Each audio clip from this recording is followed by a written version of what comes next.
The first migration test I have set up to plan out will be on Friday, May 13th. So prepare yourself for Friday, May 13th to have low revenue and help us out. Yes, I realize this is asking a lot.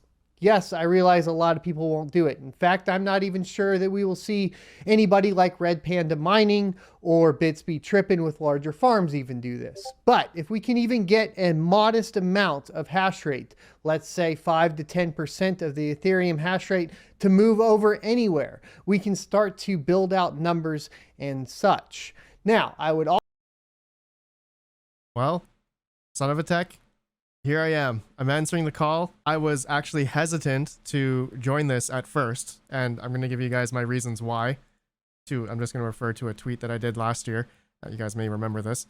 But yeah, son of a tech, I agree with this type of initiative because this is something that we all know that Ethereum is moving to the merge. It's going to happen, right? The end of proof of work is coming to Ethereum no matter what, whether we like it or not. And so I think would be a great test for us to just take our Ethereum hash rate off and just test them out on the other networks. The byproduct of us moving our hash rate off is for those new miners that may not have learned on how to mine other coins like Ravencoin or Firo or Ergo or Flux or whatever. There's so many different coins out there. This would be a good informational way for a lot of everyone, actually, just to understand that you have to be mindful of your overclocks and maybe your power supplies, because once you move over to Ravencoin from Ethereum, you're going to be drawing more power. And also, your Ethereum overclocks that are using on your GPUs will not work on Ravencoin. It won't work. It will, but it won't be the efficient overclocks. So there's going to be different numbers for that, different numbers for Flux. All right, different numbers for EcoHash coins, ProgPow coins. There's so many different algorithms out there that require different, fine tuning for the GPUs. So I think this is great for the community to understand. But really, the biggest one for all of us is really we want to see, I guess, the price, right? What's going to happen to the price, difficulty, hash rate. We just want to get some data. And to be honest with all of you, I'm doing this as well, this initiative, because I'm kind of sick. Actually, I'm very sick of talking about Ethereum, mining Ethereum specifically. And I'm ready now to finally just branch away, even if it's for a day or two, to mine another coin. And I'll talk about which coin I'll mine near the end of this video as a surprise. And of course, I'll make another video showing you guys how I'm going to do that. But yeah, I'm excited now to finally we can talk about another coin that's not Ethereum. And, I've made a lot of videos recently regarding like the merge or mining Ethereum on this GPU or that GPU. And right, I get it. A lot of people are mining it because of the profitability, right? That makes sense. That totally makes sense. I'm doing it as well, right? Let's not kid ourselves. But it comes a time that all of us will have to eventually do it. And I think more so this is a good way for the community, or the miners, new miners, what have you, are going to help understand other coins, the other algorithms, maybe the wallets, understanding the overclocks. And I think it's just great overall that we start just learning this now. I know a lot of veteran miners are probably already understanding all this already, so you're probably not going to do it. That's fine, right? This is something that not everyone needs to get a part of. Everyone does not need to join this initiative if you already understand how to do this type of thing. But also, if you're maybe curious about the data, maybe you just want to see a little bit. And some people may say, Red Panda, the data, you're not going to get enough people to move over. And you know what? So be it. So be it. This is something we're trying out. I think, like I said, my biggest reason for me personally is that I'm just sick and tired of Ethereum. And I'm gonna go through more different things regarding Ethereum later on. But really, the biggest reason why I am doing this is because you guys voted 52%. Yes, I support the great Ethereum hash rate migration. 6% of you said no. 8% said I would support it, but financially I cannot, which is understandable. Let's see here, meaning you guys are going to keep mining Ethereum because it's essentially the most profitable thing, or you care about profitability. And then this next part here is I want to support it, but I'm lazy to change all my overclocks. 10% of you. I think that's probably a joke more so. I put that in as a joke. I would say it could be an issue for maybe big mining farms and whatnot. But I mean, if you're using Hive OS, It is very easy to apply the same overclocks to all the GPUs or mining rigs. Anyways, next one here. I am neutral. The merge is coming whether we like it or not. Number 24%. So that's pretty big. And I was one of those, right? I was this one right here. I am neutral. We all know like the merge is coming, and I didn't really care for, I thought, you know, this type of initiative would be similar to what I was talking about. And it's not. It's totally different, right? My initiative was to, for educational purposes, let's collectively move our hash to ethermine.org April 1st for 51 hours. And everyone took this out of context. A lot of FUD came out of this. It was the most stupidest thing, and a lot of people were involved. And seriously, I truly appreciate the whole crypto mining community for literally sticking up for me, sticking up for everybody regarding just the whole thing. Just so much FUD on crypto Twitter, a lot of bots as well. Yeah, March 7, 2021, and everyone thought that like Red Panda was the one who pushed for the merge to come out sooner or something stupid. But you can see, like, I'm just going to show the article here of this happened on December 1st of 2020. So way before my tweet, and they already talked about the merge, beacon chain, everything well before my tweet and doing this, and that the end of proof of work could officially occur in late 2021 or early 2022. All right. So this was already set in stone before my tweet. All right, guys. So for those that thought and spreading the FUD that I was the one, I mean, thank you. Like, I feel like it's a compliment as well, that if I can have that much sway to Ethereum, I'm like, wow, that's like an accomplishment for me or something. But no, guys, let's get real. Okay, let's get real. I'm not the one who pushed for the merge to come out sooner. All right, you guys are, and look, it's already like mid 2022. And the merge hasn't come out yet. So yeah, it could happen 2023. Who knows? The whole purpose of this tweet, in case anyone doesn't know, was because of there was a live stream on Bitsby Trippin's channel here. Let's see here, of Ethereum MEV miner extracted value POS discussion with Micah. And this is what Micah had to say here. Let me play this clip. But that is a good, if you can somehow prove that, like prove that, you know, 50% of hashing power is going to nice hash when 1.59 lands. That is very dangerous, and the Ethereum devs will need to watch out for that. I think the challenge that miners will have is convincing people that will be the case. Like it's hard with just models to convince people. As we see, you know, you've got global warming models, and not everybody believes them. Some people, there's a dozen different models. You've got COVID models, and not everybody believes them. There's a dozen different COVID models. Like it's really hard to convince people with models alone and forecasting alone, and it just makes it challenging. I'm not saying it's impossible, but it's very hard. Whereas if you actually physically see, you know, 50% of hashing power in nice hash, that's very convincing. Like it's like, okay, this is a real thing. Like that can happen. And so, you know, hypothetically, one way miners could potentially do that is by all coordinating and just saying, hey, let's all move our hashing power over to nice hash for, you know, a few hours, just to prove that that is a real scenario that could happen. Like prove that miners have the ability to coordinate and have the ability to, you know, you don't lose much money. So like nice hash might not pay as much as self mining or pool mining, but at least it's not totally knocking your profits out. But just showing that you can move all your hash power, you know, quickly, turns it into a credible problem, and instead of just a forecasted problem or modeled problem. So yeah, there you go. That's what I based my tweet on, is because I guess we wanted to see if we could collectively move our hash rate. And we did it not to nice hash, okay? We obviously didn't want an attack on Ethereum. If we did, then yeah, we would have moved our hash rate to nice hash. Then someone could hash rate rental or attack or whatever, do whatever. But on Ethermine is not going to do an attack, or unless they got hacked, which I highly doubt that would happen. And let's be honest with ourselves, especially for myself. Did I think, for me personally, starting this tweet, could I even get 50% of the hash rate collectively on Ethermine?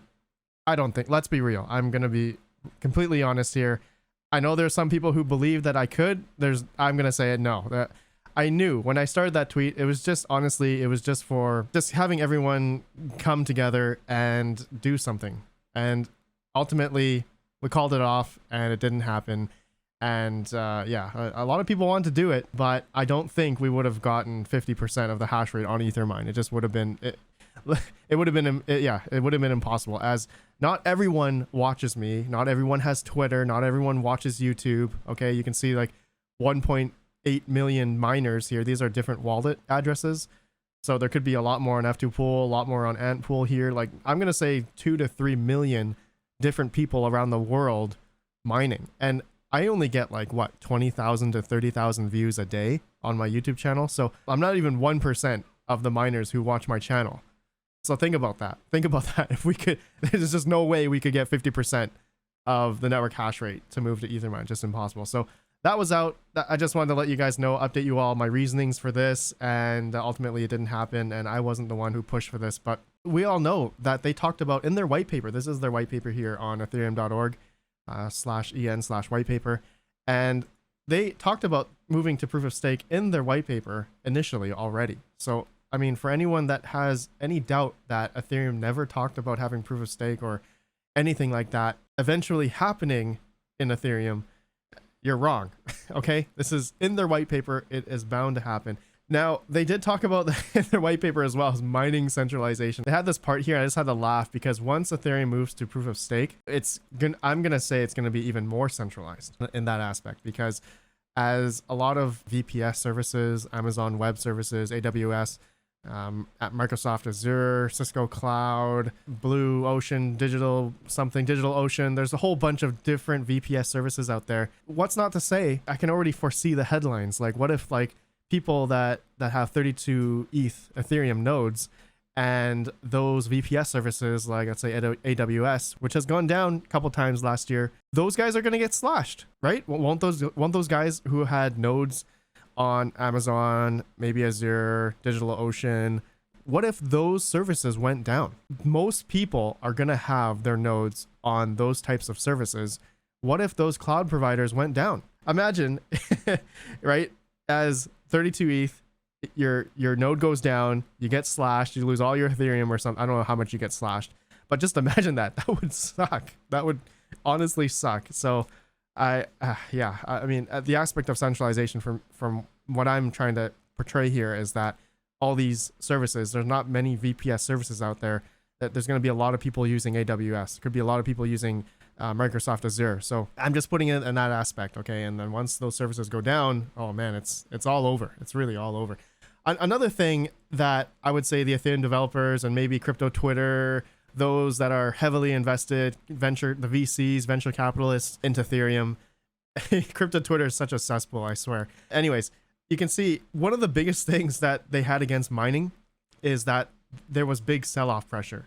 That mining, proof of work mining on Ethereum caused massive sell-off pressure. And I just had to laugh. I'm like, ever since the initial, when Bitcoin started going up, like let's say in January of 2021, you can see here, I'm on the total market capitalization Bitcoin dominance chart. So this orange line here is the Bitcoin dominance. So as the Bitcoin dominance goes higher, that means Bitcoin has more value versus the altcoins, especially Ethereum. So you can see here, like just to give, like here, September 2019, Bitcoin was about 70%. Okay, dominance, 69% dominance. Ethereum was 7.43. So essentially you could trade, like, I think during the bear market, you could trade like something like, I don't know, 30 to 40 Ethereum for one Bitcoin. And now, all right, you can see the dominance of Bitcoin going down, but also look through here. The dominance of Ethereum started coming back up. Okay. So where's the sell-off pressure from the miners here? Honestly, I don't see any sell-off pressure from miners. And more so, I would say, since Ethereum mining has been quite prevalent in the past couple of years, there's been a lot of hash rate also joining the Ethereum network. Look how much of the hash rate has gone up since DeFi summer of 2020. So this is mid-August of 2020, started ramping up Ethereum network hash rate. A lot of people buying hardware, ASICs, GPUs, what have you. You can see the hash rate going up. Now, correlating to the dominance chart here, look at this. As the hash rate went up, the dominance of Ethereum and then started going up and up and up here, and Bitcoin dominance went down. So that means Ethereum has more value in terms of fiat as well. Okay, so you could trade, like, I think right now it's like, you can trade now 13 Ethereum for one Bitcoin. So at one point, that used to be 40 or 50 something Ethereum for one Bitcoin. So you can see there's like an opportunity cost there. Like, wow, that's like amazing, right? So for people to say on crypto Twitter that miners cause sell-off pressure, I just had to laugh because we don't. We honestly don't. So yeah, I thought I would try to like put that to bed, and that miners, I would say fundamentally we cause more security, we cause more marketing, we cause more noise in, I would say, cryptocurrency as a whole. For example, mining, for me, I wouldn't have known cryptocurrency if I didn't know Ethereum mining. And I'm going to say that goes along with most of you that heard of, I don't know, cryptocurrency or Bitcoin, all that stuff. It was like the gateway for everyone, I would say, that got into cryptocurrency, and maybe more so than they ventured off into DeFi or staking stuff, you know, different coins. And yeah, right? So mining has been the pinnacle for a lot of people. I get it that a lot of people think that Ethereum, you know, they're treating us miners like we're nothing, right? And to be honest, they don't owe us anything. All right, Ethereum does not owe us anything, and we do not owe Ethereum anything as well. Since the beginning, they have talked about moving to proof of stake. Okay, so in their white paper, which I explained earlier, and I don't want to say, I know the mentality for a lot of people saying that Ethereum is treating us like crap and yada yada yada. Yeah, you can say that. Like, we've been supporting the network for so long, you can say that. But to be honest, this is something that has been in the works. They've talked about proof of stake for so long that I think that's kind of like a moot point right now. So anyways, I wanted to mention that, and let me know what you guys think about that. I know a lot of people may not like that opinion, but that's just my opinion. You guys can let me know down below. So, okay, I've been kind of trash talking Ethereum. I'm not trash talking, but I'm just like making aware of certain things that people have been saying about me, especially about regarding the merge and how I started this whole thing regarding pushing the merge sooner. And ultimately, the merge did not happen sooner, okay? Here we are, 2022, and it still hasn't happened. So whoever thinks, yeah, anyways, guys. Now, let me finalize here, talking about Son of a Tech's, the initiative here. I think it's great. I think this is a great test. I am personally, I'm gonna end off this video. I'm gonna have another video talking about what I'm moving to when it comes up sooner, maybe a day before. That I'm gonna be mining Aeon. I'm moving my whole farm onto Aeon, and I'm gonna make sure I look at this number right now. 683 miners, and I'm gonna tell you all right now, please do not move to Aeon. I know a lot of you guys are probably gonna do it because of me, but I'm gonna move to Aeon, and please spread out the hash rate. All right, and that goes along with all the other coins here. Okay, all the other proof of work coins that you guys decide to go to, Ethereum Classic, Raven Coin, Flux. Make sure you spread out the hash rate, because that's the fundamental aspect about decentralization for crypto miners, for cryptocurrency especially. We want to keep things decentralized. You want to make sure you're spreading out the hash rate. Don't go on 2 miners. If you're on Raven Coin, don't go on 2 miners. Right, go on somewhere like Wooly Pooly or something. Yeah, go to, you know, a pool that doesn't have much hash rate. All right, we have to really express that as a community. We have to express spreading out your hash rate, making sure things are decentralized in that way. Let's see, Eternity. Let's see here. There's only 3 pools, so either you go solo or you go 2 miners or Wooly Pooly. All right, that's kind of a hard one. Let's see here. What other coins here? I just want to see which ones are Flux. All right, Flux is probably going to be a big one. A lot of people. Miner Pool has 45.9% of the network hash rate. All right, guys. As much as I love Miner Pool, please spread out your hash rate to like Wooly Pooly or to Zed Pool, just other pools that don't have much hash rate. All right, let's not see a 50% on Miner Pool. All right, that's not good. That's not good. Woo, Firo, 2 miners, 57.5%. All right, so yeah, please guys, let's spread out the hash rate. If you guys are gonna move to Firo, let me know. But yeah, I want to know what coin you guys are going to. Like I told you guys, I'm gonna go to Aeon, and I want to see what happens there. And yeah, it would be cool to have a few of you move over and see what Aeon will do. And I'm excited to see what other coins will do as well. I guess I looked at a few already, so it's kind of like a snapshot before it all happens, which would be pretty cool. So, all right, my friends, that's it for this video. I think I had a lot more to talk about, but great initiative here from Mr. Son of a Tech. Guys, go subscribe to him as well. I have a link down below to his video, and thank you guys for voting on this community post as well. So I think this is going to be fun.